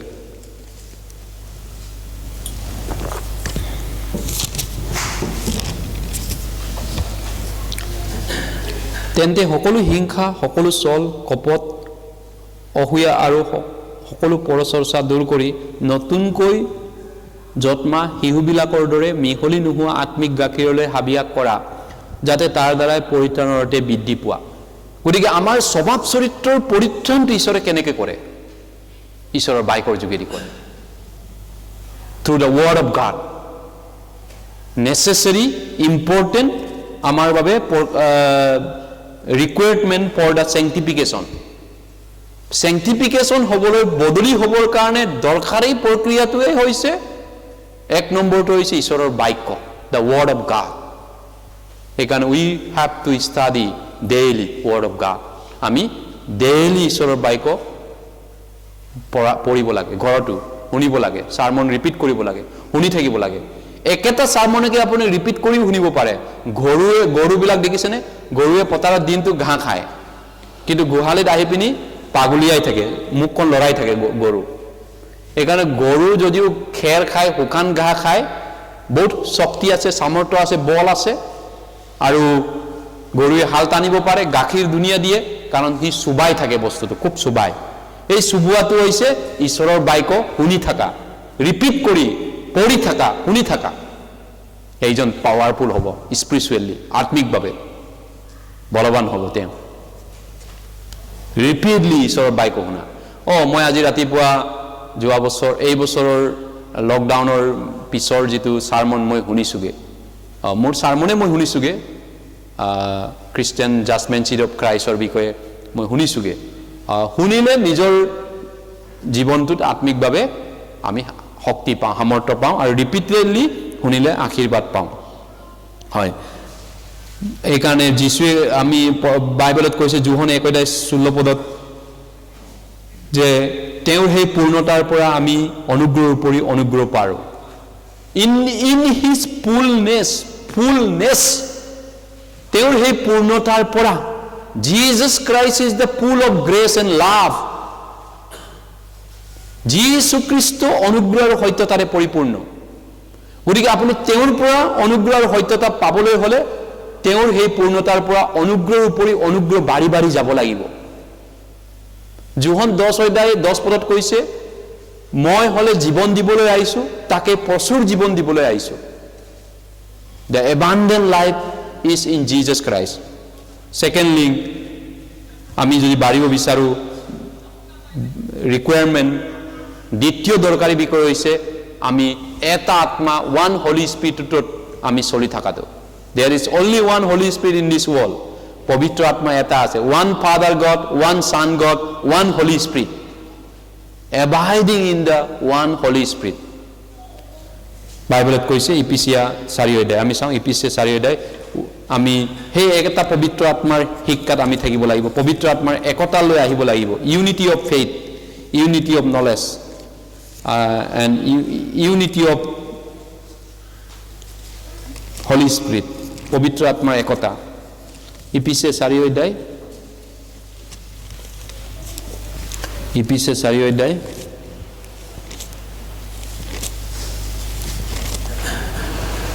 ইপিচিয়া 4 অধ্যায় 3-4 পদ Ephesians chapter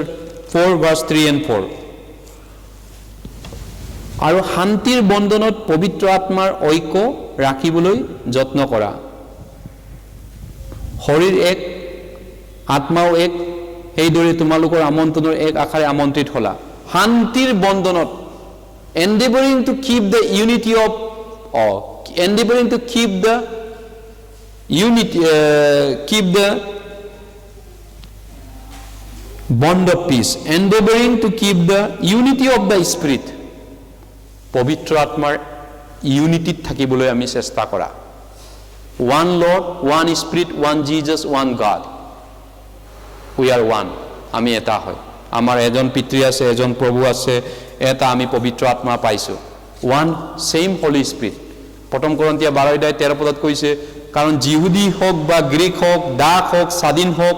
আমি সকলোৱে এক আত্মাত বাপ্তাইজিত হৈছো one spirit we are baptized one spirit Spirit mean we are baptized Holy Spirit. পানীৰ বাপ্তিস্মৰ কথাটো কোৱা নাই বাপ্তাইজ Holy Spiritৰ বাপ্তিস্মৰ কথা কৈছে Holy Spirit বাপ্তিস্মটো এটা Holy Spiritত আমি বাপ্তাইজ হৈছো এইকাৰণে আমি এটা হলি স্পিৰিট আমি এটা আত্মা পান কৰিছোঁ পান কোৱা পান এইটো drink same holy spirit drinking খাইছোঁ আমি পিছোঁ it is kind of drinking এটা পানী যেনেকৈ খালে আমি পানী খাওঁ নহয় জানো হলি স্পিৰিটটো আমি সেম হলি স্পিৰিট আমি খাই আছোঁ একেটা হলি স্পিৰিটৰ আমি টিচিং পাই আছোঁ আৰু সেই একেটা হলি স্পিৰিটত আমি বন্ধ পিছ শান্তিৰ বন্ধনত ৰাখিবলৈ চেষ্টা কৰিব লাগিব ইউনিটিত থাকিবলৈ যদি আমি চেংটিফাই হোৱাটো বিচাৰোঁ যদি আমি চেঞ্জ হ'ব বিচাৰোঁ সলনি হ'ব যদি বিচাৰোঁ বদলি হ'ব বিচাৰোঁ কিন্তু উল্টা পল্টা কৰি থাকিব নালাগে উল্টা পল্টা মানে ইফিচিয়ান্স 4 অধ্যায় ইংৰাজীত 13 and 14 আছে ইফিচিয়ান্স চেপ্টাৰ 4 ভাৰ্ছ 13 and 14 আমি চাইছোঁ এইটো ইফিচিয়ান্স চেপ্টাৰ 4 ভাৰ্ছ 13 and 14 অসমীয়াত কিন্তু 11 আৰু 14 পদ ইংৰাজীত 13 and 14 অসমীয়াত 11 পদ প্ৰথমতে 11 পদ আমি একেলগে পঢ়িছোঁ আৰু যেতিয়ালৈকে আমি সকলোৱে ঈশ্বৰৰ পুত্ৰ বিষয়ক বিশ্বাসৰ আৰু জ্ঞানৰ ঐক্যত মিলি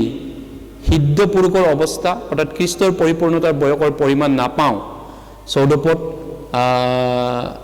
আৰু পঢ়িম আৰু শিশু নহওঁ আৰু মানুহৰ ঠগত ধূৰ্ততাৰে ভ্ৰান্তিৰ কুকল্পনাৰে ভ্ৰান্ত হৈ দলং পলং কৰোৱা আৰু সকলোবিধ শিক্ষাৰ বতাহত হিপাল নিয়া নহওঁ কি কৈছে আমি যেতিয়ালৈকে খ্ৰীষ্টৰ পৰিপূৰ্ণতাৰ পুত্ৰ বিষয়ক বিশ্বাসৰ আৰু জ্ঞানৰ ঐক্যতা unity of faith and unity of knowledge আমাৰ জ্ঞানটো যদি এক হয় আমাৰ বিশ্বাস এক হ'ব যদি আমি বাইবেলখন যদি উল্টা পুল্টাকৈ শিকি থাকোঁ আমাৰ বিশ্বাস উল্টা পুল্টা হ'ব ইউনিটি নাথাকিব সেম হলি স্পিৰিটৰ পৰা আমি শিক্ষা পাব লাগিব সেম হলি স্পিৰিট যিটো হলি স্পিৰিট এটাই আছে পৃথিৱীত সেই একেটা হলি স্পিৰিটৰ পৰা আমি কাৰেক্ট শিক্ষাটো পাব লাগিব তেতিয়াহ'লে আমি চেংটিফাই হ'ব সোনকালে চেংটিফিকেশ্যন হ'ব আমাৰ পৰিত্ৰাণৰ স্বভাৱ চৰিত্ৰ বদলিটো সোনকালে হ'ব সেইকাৰণে আমি যেতিয়ালৈকে ঈশ্বৰৰ সকলোৱে ঈশ্বৰৰ পুত্ৰ বিষয়ক বিশ্বাসৰ আৰু জ্ঞানৰ ঐক্যত মিলি সিদ্ধ পুৰুষৰ perfect men of Christ maturity যেতিয়ালৈকে আমাৰ মেচিউৰিটি পৰিপূৰ্ণ খ্ৰীষ্টিয়ান জীৱন নহয় আৰু সেইবিলাকক সিদ্ধি কৰিবলৈ পবিত্ৰ কৰিবলৈ আৰু তাৰপিছত দিয়াতে তাৰপিছত আৰু বেবী হৈ নাথাকোঁ শিশু নহওঁ বেবীবিলাক কেনেকুৱা বেবী কেতিয়াবা এই চকলেট লোকে দিলে চকলেট দিও খাই দিয়ে বেবীক মানুহে পুচলাব পাৰে ঠগাব পাৰে নহয় জানো সৰু বাচ্চা শিশুবিলাকক মানুহৰ ঠগত ধূৰ্ততাৰ ধলং পলং কৰোৱা সকলোবিধ শিক্ষাৰ বতাহত হিপাল নিয়া বেবীবিলাক তেনেকুৱা হয় বেবীবিলাকক আচলতে কিডনেপো কৰে অপহৰণ কৰি লৈ যায় সেইকাৰণে বেয়া মানুহে অপহৰণ কৰিব পাৰে কাৰণ বেবীক চকলেট দি পিনি কিণ্ডাৰ জয় কিনি পিনি বেবীক লৈ যাব পাৰে য'ত ত'ত বেবীক মানুহে বহুত ক্ৰাইম হয় বেবীক লৈ পিনি কিয় বেবীক লৈ ক্ৰাইম হয় অপৰাধ হয় কাৰণ বেবী জাতিটো সৰু বাচ্চাটো চানাটো তেওঁলোক নাজানে ভাল বেয়া ডিচিশ্যন ল'ব নোৱাৰে ৰাইট এণ্ড ৰং ডিচাইড কৰাৰ পাৱাৰ নাথাকে তেওঁলোকৰ বেবী হৈ থাকোঁতে ঠিক তেনেকৈ স্পিৰিচুৱেলি বেবী হ'লে আত্মিক বালৰ পৰা বেবী হ'লে আপুনি আত্মিক বাক্যটো ডিচাৰ্ণমেণ্ট কৰিব নাজানে বাক্যটো আপুনি ৰাইট ৰং চিনি নাপাব কোনটো শিক্ষা বাইবেলিকেল হয় কোনটো শিক্ষা বাইবেলিকেল নহয় আপুনি চিনি পাব নোৱাৰে যেনেকৈ সৰু বেবী এটা নিজৰ বেবী হৈ থাকোঁতে সৰুতে 1 বছৰীয়া 1.5 বছৰীয়া বেবী এনেকৈ ঘূৰি ফুৰোঁতে নিজৰ পায়খানাও চুই থাকেগৈ নিজৰ পায়খানাৰ ওপৰতে শুই থাকেগৈ কাৰণ নাজানে নহয় সৰু বেবীটো আত্মিকভাৱে তেনেকুৱা যদি আপুনি দুৰ্বল হয় সৰু মানে আত্মিকভাৱে মেচিয়ৰ নহয় আপুনি সব শিক্ষাত দলং পলং কৰোৱা আপোনাৰ স্থিৰতা নাই ষ্টেবিলিটি নাই আপোনাৰ ষ্টেবিলিটি নাইকিয়া মানুহ ভাৰসাম্য বেলেঞ্চ নোহোৱা মানুহ বেলেঞ্চ নাই আচলতে তেওঁ বেলেঞ্চ নাইকিয়া মানুহ এদিন পৰি যাব পাৰে নহয়নে বেলেঞ্চ থাকিব লাগিব মানুহটো 4টা চকা গাড়ী হুইল বেলেঞ্চিং বুলি কয় 4টা চকা সমান পাম থাকিব লাগিব হুইল এলাইনমেণ্ট মিলিব লাগিব তেতিয়াহে গাড়ীখন ভালকৈ চলিব পাৰে আৰু মজা লাগে গাড়ীখন চলাই হুইল এলাইনমেণ্ট তে বেলেঞ্চ থাকিব লাগিব তেতিয়াহ'লে মেচিউৰ খ্ৰীষ্টিয়ান হ'বলৈ হ'লে আমি কি কৰিব লাগিব আমি যিটি শিক্ষা বাইবেলৰ শিক্ষা শুনিব নালাগে অৰ্থৰ মানুহৰ শিক্ষা শুনিব নালাগে কিন্তু এটা পবিত্ৰ আত্মাৰ শিক্ষা আমি ল'ব লাগে ওৱান হোলি স্পিৰিটৰ টিচিং এইটোৱে আমাৰ বাবে এনাফ হলি স্পিৰিটৰ পৰা যি আমাক বাইবেলৰ শিক্ষা দি আছে এইটোৱে যথেষ্ট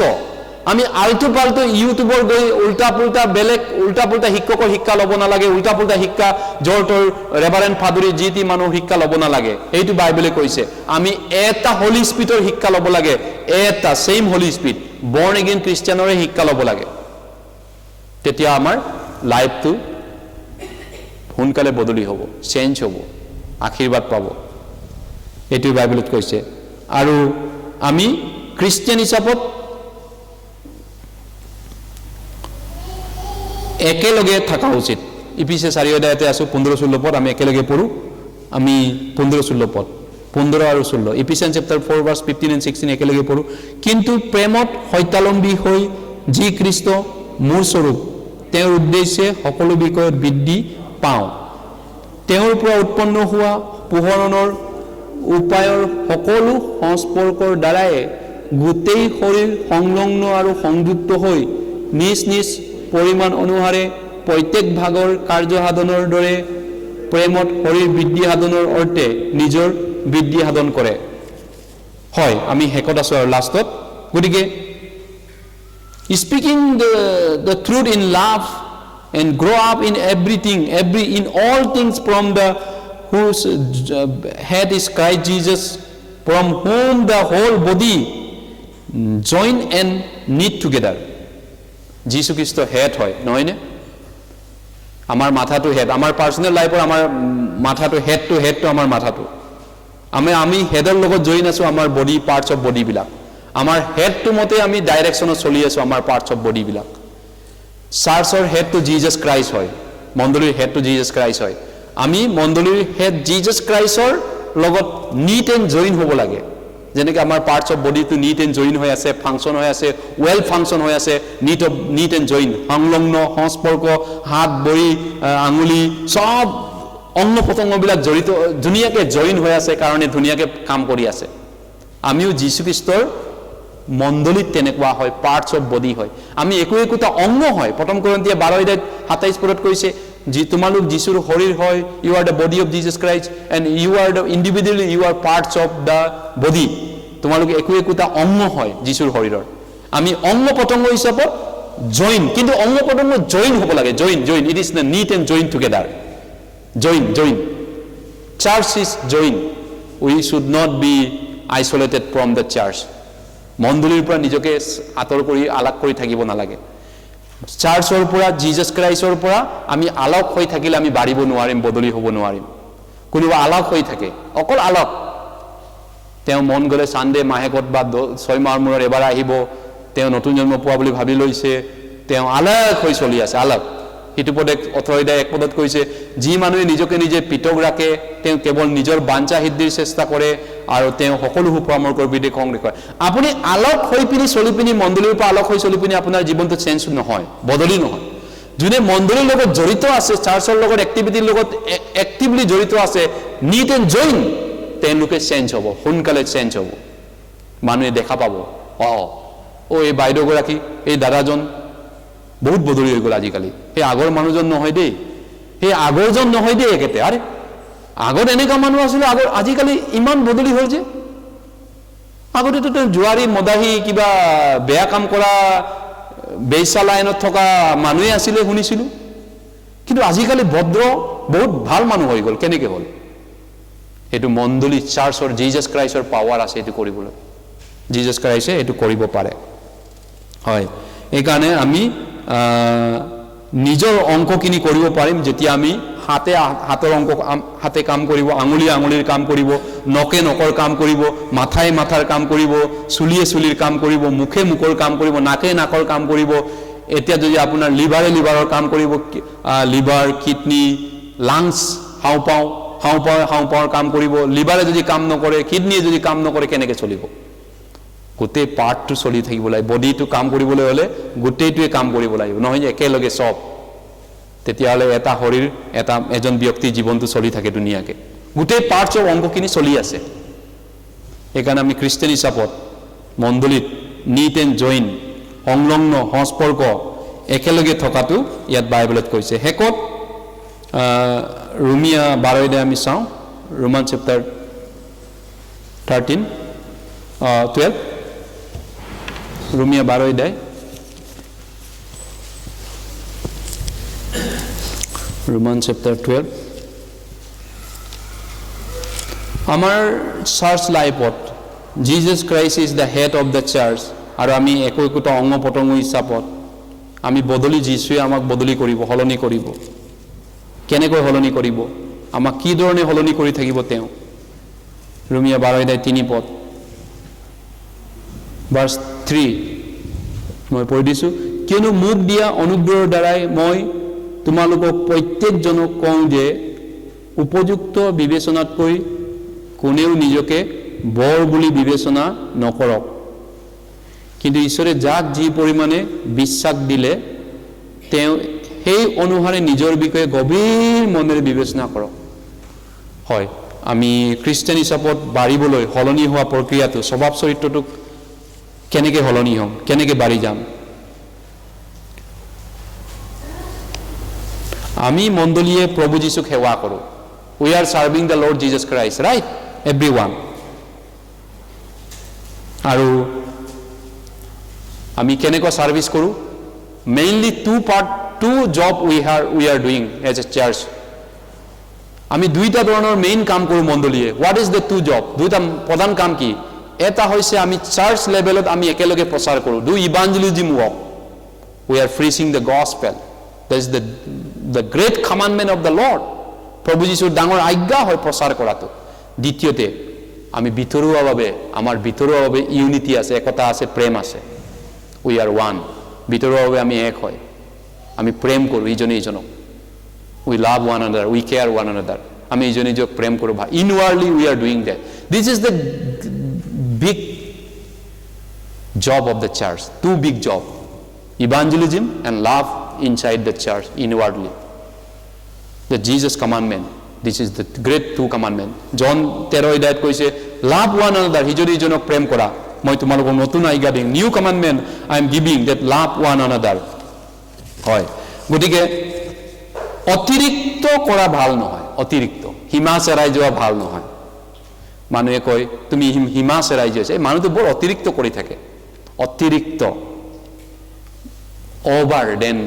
জুকতকৈ ওভাৰ কোৱাটো ভাল নহয় মেডিসিন আপুনি খায় নে ডক্টৰৰ পৰামৰ্শৰ মতে ডক্টৰে ইমান মিলিমিটাৰ ইমান খাপ ইমান মেজাৰমেন্ট কিয় দিয়ে কাৰণ হেইটো জুকত খালেহে মেডিসিনে আপোনাৰ বডিত কাম দিব তাতকৈ ওভাৰ খালেও কাম নিদিয়ে বেছি কম খালেও কাম নিদিয়ে গম পায় নে এই কথাটো মেডিকেল সায়েন্সৰ থিওৰিটো বাচ্চাক মেডিসিন খাবলৈ বেমাৰৰ জ্বৰৰ দৱাই দিয়ে ইমান মিলিমিটাৰ ইমান গ্ৰাম মাৰ্ক কৰা থাকে তাত লিখা থাকে বটলত সব বস্তুৰে মেজাৰমেন্ট আছে সব বস্তুৰে এটা ব্যালেন্স আছে ব্যালেন্সটো ৰাখিব পাৰিব লাগিব সাকাটো চাৰিটা সাকা যেনেকৈ পাংচাৰ এটা হলে চলিব নোৱাৰে আমাৰ খ্ৰীষ্টিয়ান জীৱনত ব্যালেন্সিং থাকিব লাগিব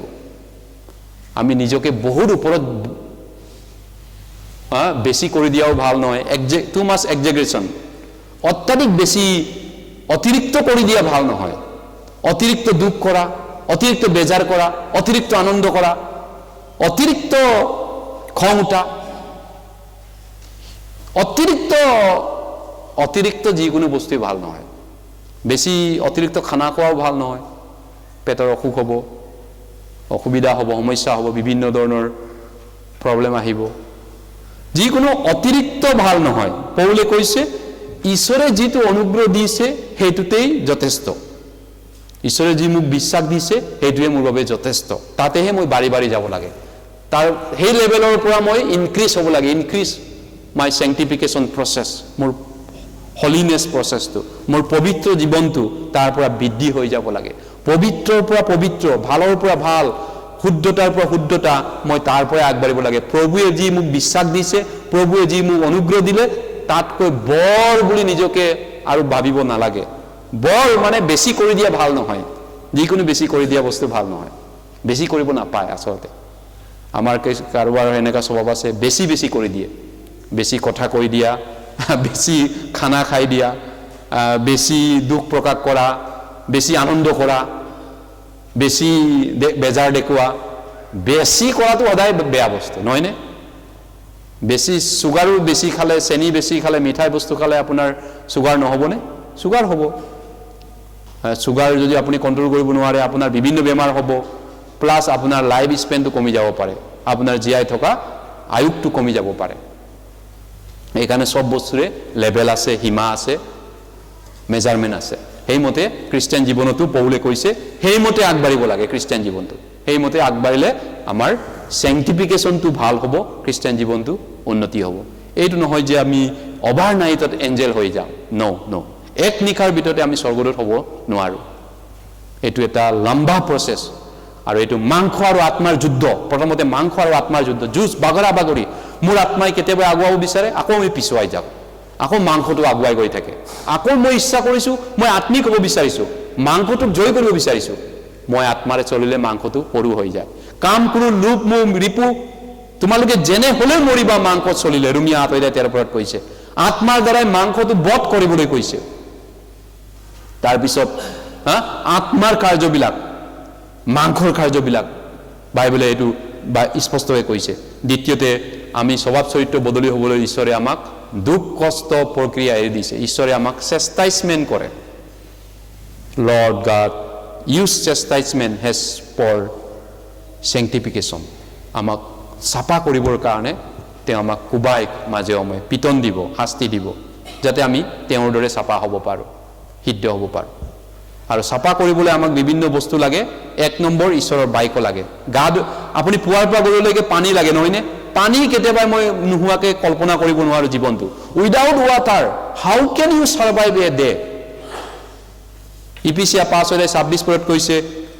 washing through the word of the living word of God washing God boloi koise ei panire it is the word of God is like water cleaning all kinds of dirty and filthy things সকলো লেতেৰা জীৱনৰ ময়লা ধুই পেলাব পাৰে ঈশ্বৰৰ বাইকৰ power আছে ধুবলৈ সব পাপ এক নম্বৰ ঈশ্বৰৰ বাইক লাগিব দুই নম্বৰ কি কলো আপোনাৰ ইউনিটি অফ হলি স্পিৰিট পবিত্ৰ আত্মাৰ একতা one holy spirit এটা আত্মাৰ লগত আপুনি মিলি থাকিবলৈ শিকিব লাগিব তাৰ পিছত মণ্ডলী লাইফত join together head the parts of Jesus Christ is the head of the church and we are the parts and join it should be join হাত আঙুলিটো জয়েন থাকিব লাগিব আঙুলিটো কাটি পেলাই সাইড ভাঙি তলে চাৰ্চৰ লগত বডিৰ লগত কানেকচন নহলে আঙুলিটো বিখাব বহুত গোটেই বডিতে বিখাব প্ৰবলেমটো তেনেকুৱা হয় চাৰ্চৰ প্ৰবলেমটো তেনেকুৱা হয় গতিকে আমি এই কাৰণে well attached with the members of Jesus Christ well attached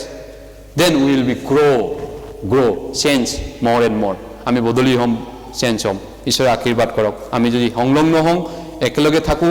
প্ৰভুৱে আমাক বদলি কৰি থাকিব আৰু বদলি কৰিব আহক প্ৰাৰ্থনা কৰি ঈশ্বৰৰ ওচৰত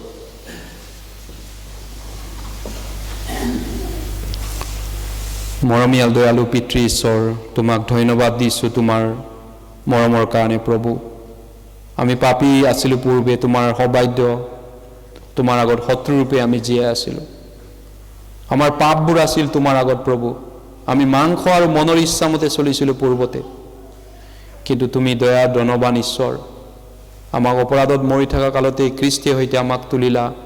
আমাক উদ্ধাৰ কৰি আমাৰ আত্মাক তুমি ৰক্ষা কৰিলা ধন্যবাদ প্ৰভু তোমাৰ সন্তান ৰূপে আমাক কেনেকৈ পবিত্ৰ জীৱন কৰিব লাগে সুচী জীৱন কৰিব লাগে আমাক পাপী স্বভাৱৰ পৰা আমি কেনেকৈ জয় হ'ব পাৰো পাপী স্বভাৱবিলাকক বিজয় কেনেকৈ কৰি পৰিত্ৰাণ পাম পাপী স্বভাৱৰ পৰা আমাক সহায় কৰা প্ৰভু অধিক জ্ঞান দিয়া অনুগ্ৰহ কৰা যাতে আমি চাপা হম শুদ্ধ হম তোমাৰ আগত আশীৰ্বাদ কৰা প্ৰভু এই কঠিন আৰু শেষ কালত আমি জীয়াই আছো দিন বহুত বেয়া লৈ গৈছে মানুহবিলাকো বহুত বেয়া লৈ গৈছে জগতখন অতি বেয়াৰ পৰা বেয়া লৈ গৈ আছে পাপীবিলাক পাপ কৰিয়ে আছে আৰু বেছি পাপী হৈ গৈছে মানুহবিলাক ধূৰ্তামীৰ পৰা ধূৰ্তামী হৈ গৈছে বহুত মানুহবিলাক চতুৰ হৈ গৈছে এনে স্তৰত আমি খ্ৰীষ্টিয়ান হিচাপত কেনেকৈ জীয়াই থাকিম প্ৰভু তোমাৰ এই লোকসকলক আশীৰ্বাদ কৰা তোমাৰ এই মূল্যৱান সন্তানসকলক এই জগতত চলিবলৈ তেওঁলোকক শক্তি দিয়া জ্ঞান বিদ্যা দিয়া সৌৱাতৰি প্ৰচাৰ কৰিবলৈ তেওঁলোকক জ্ঞান বিদ্যা দিয়া তেওঁলোকক বুদ্ধি দিয়া স্মাৰ্ট দিয়া ইণ্টেলিজেন্ট জ্ঞান দিয়া যাতে ঈশ্বৰৰ গৌৰৱৰ কাৰণে সৌৱাতৰি প্ৰচাৰ কৰিম আমি জীয়াই থাকিম এই জগতৰ কঠিন মাজতো আমাক শক্তি দিয়া সকলোকে আশীৰ্বাদ কৰা প্ৰভু যীশু এই প্ৰাৰ্থনা প্ৰভু যীশুৰ নামত কৰিছো আমেন নমস্কাৰ